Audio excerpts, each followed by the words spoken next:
1월 23일입니다. 이 시간 하나님께서 우리에게 주시는 말씀은 출애굽기 25장 20절에서 22절의 말씀입니다.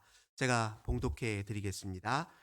부릅들은 그 날개를 높이 펴서 그 날개로 속죄소를 덮으며 그 얼굴을 서로 대하여 속죄소를 향하게 하고 속죄소를 궤 위에 얹고 내가 네게 줄 증거판을 궤 속에 넣으라. 거기서 내가 너와 만나고 속죄소 위 곧 증거궤 위에 있는 두 그룹 사이에서 내가 이스라엘 자손을 위하여 내게 명령할 모든 일을 내게 보이리라. 설 명절을 맞이한 한성교회 모든 성도 여러분들, 우리 성도님들 가정에 올 한해도 주님의 은혜와 평강이 가득하시길 주님의 이름으로 기원합니다. 이 시간에 은혜를 받다라는 제목으로 함께 말씀 전해드리도록 하겠습니다. 우리가 신앙생활 할 때 자주 가장 빈번하게 사용하는 말이 주님의 은혜라는 말이죠. 이 주님의 은혜라는 말에는 다양한 의미들이 담겨 있는데 그중에서 가장 중요한 것 두 가지를 우리가 꼭 기억해야 됩니다. 첫 번째로 우리가 주님의 은혜다라고 말하는 것은 주님께서 우리에게 베푸시는 모든 것이 주님의 성품을 따라 주님께서 주시기로 작정해서 주신 것이라는 그 의미가 담겨져 있습니다.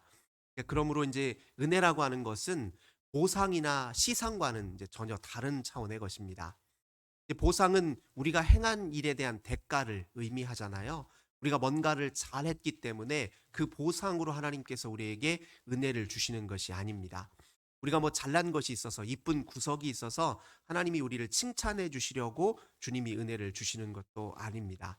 주님이 은혜를 주신다 할 때 그 은혜는 사실 주님의 성품 때문에 우리를 향하신 그 사랑의 성품, 우리를 가엾게 여기시고 불쌍히 여기시고 우리가 아파하실 때 함께 아파하시는 주님의 그 긍휼하심과 자비하심이라는 성품 때문에 우리에게 주시는 것입니다. 그러니까 우리를 사랑해서 하나님이 은혜를 주시는 것이지 우리가 뭔가를 잘해서 그것을 주는 것은 아닙니다. 이건 참 다행스러운 일이기도 합니다. 만약에 주님이 우리의 공적 때문에 우리가 이쁜 구석이 있어서 은혜를 주신다고 한다면 하나님의 은혜를 받을 만한 사람이 도대체 몇 명이나 될까요? 그리고 그 은혜를 얼마나 우리가 받아 누릴 수 있겠습니까? 때로는 우리가 얼마나 허물 많고 죄 많은 사람들입니까? 우리는 유한한 사람들이잖아요. 그러니까 우리가 잘해서 또 우리가 한 일의 보상으로 은혜를 준다 그러면 못 받을 때가 더 많겠지만 주님의 성품 때문에 그 변함없이 우리를 사랑하시는 주님의 성품 때문에 그 은혜를 주시는 것이니 얼마나 그것이 다행스러운 일입니까? 때로 하나님 보시기에 우리의 허물이 크게 보이더라도요. 하나님은 그 허물을 덮으시고 때로 허용하시고 용서하신 다음에 우리에게 은혜를 주시는 것입니다.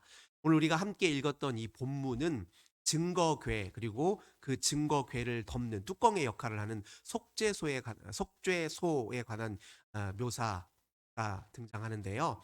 이 말씀에서 잘 보시면 이 속죄소는 무엇을 의미하냐면 주님이 우리의 허물을 덮으시고 우리를 용납하시고 우리를 허용하시고 받아들여 주셨다는 그 은혜를 이제 속죄소가 상징합니다. 주님이 우리 허물을 덮으셔서 은혜를 주신 것이고 우리가 때로 실망스러운 모습을 보일다 할지라도 우리를 향한 사랑을 거두지 않으시고 용서하시면서 은혜를 베푸신다라는 그런 의미가 이 속죄소에 담겨져 있습니다.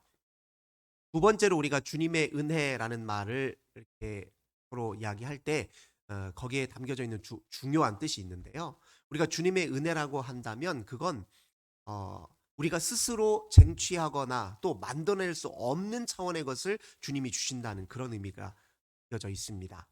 예를 들면 구원의 은혜가 이제 대표적인 것이죠. 구원 받았다? 이거 우리 스스로 노력으로 가능한 일입니까? 불가능하죠. 우리 스스로 만들거나 쟁취할 수 없는 차원의 것입니다. 구원은 오직 주님이 우리에게 베푸셔야 가능한 일이죠. 우리가 주님 앞에 다시 관계를 회복하고 주님과 친밀한 교제 속에 들어간다는 것이요. 우리의 그 죄의 속성 또 우리의 그 유한성을 생각해 볼 때 우리 스스로는 도저히 불가능한 일입니다. 근데 주님께서 은혜로 우리를 건져 주셨고 관계를 회복시켜 주셨고 또 그 친밀한 관계 속에 살도록 우리를 인도해 주신 것 아닙니까? 그래서 은혜라고 하는 건 우리가 노력해서 얻을 수 있는 것이 아니라 주님이 우리에게 베푸셔야 가능한 것을 의미합니다. 말씀의 은혜도 역시 마찬가지인데요. 주님이 우리에게 주신 이 말씀이라고 하는 것은 달리 표현하자면 계시라고 이야기할 수 있습니다. 이 계시라고 하는 것은 어떤 의미냐면 인간이 자기 생각과 논리와 경험으로 만들어낸 산물이 아니라는 걸 의미합니다. 인간이 깊이 궁리하고 고안해서 만들어낸 그런 생각이 아니라 하나님께서 드러내 보여주시고 하나님이 일깨워 주시는 차원의 말씀이기 때문에 그것을 계시라고 이야기합니다. 물론 이 계시는 하나님이 인간의 언어를 사용해서 우리에게 들려주신 것이죠. 하지만 인간의 언어를 통해서 인간이 말로 형용할 수 없는 차원의 신비를 표현해 주셨는데 그것이 바로 이제 하나님 나라의 비밀이고 하나님의 신비일 것입니다. 그래서 그 말씀은 다 계시로 우리에게 주어졌기 때문에 은혜로 주어진 것이다 이렇게 고백할 수 있습니다. 그래서 말씀 앞에 우리가 취해야 되는 가장 중요한 자세는 무엇이냐면 그저 받아들이고 순종하는 일입니다. 하나님 말씀을 때로 연구하고 곰곰이 깊이 묵상해야 그 의미가 밝혀지기도 하지만 그렇다고 해서 그 말씀을 우리가 판단해서 이 말씀은 받아들일 수 없어. 이 말씀은 받아들여도 좋아. 이렇게 이런 자세로 말씀을 대하는 것은 말씀을 대한 근본적인 바른 자세가 아닙니다. 말씀은 기본적으로 받아들이고 순종하려는 마음가짐으로 그 앞에 서야 됩니다. 왜냐하면 그것은 곧 우리에게 허락하시는 주님의 구원의 은혜이기 때문에 그렇습니다. 오늘 우리가 함께 읽었던 이 본문의 말씀, 이 증거궤는 어디에 위치해 있습니까?